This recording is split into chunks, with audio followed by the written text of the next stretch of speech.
Welcome, in front of me I have Nokia 216 and today I will show you how you can open the settings. So we have to click the middle button. Next you have to go for this icon.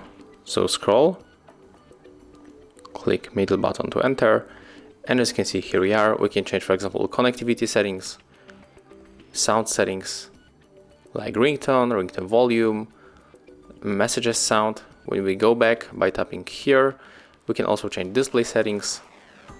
For example, we can change the backlight, as you can see, and also the timeout.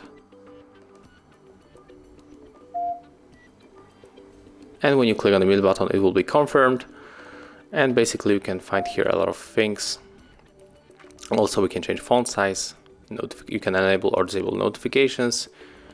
When you go back, you can also set date and time, the backup, call settings, phone settings, security settings, and other stuff. You can also make the factory reset. And I think that's all. If you find this video helpful, remember to leave a like, comment, and subscribe to our channel.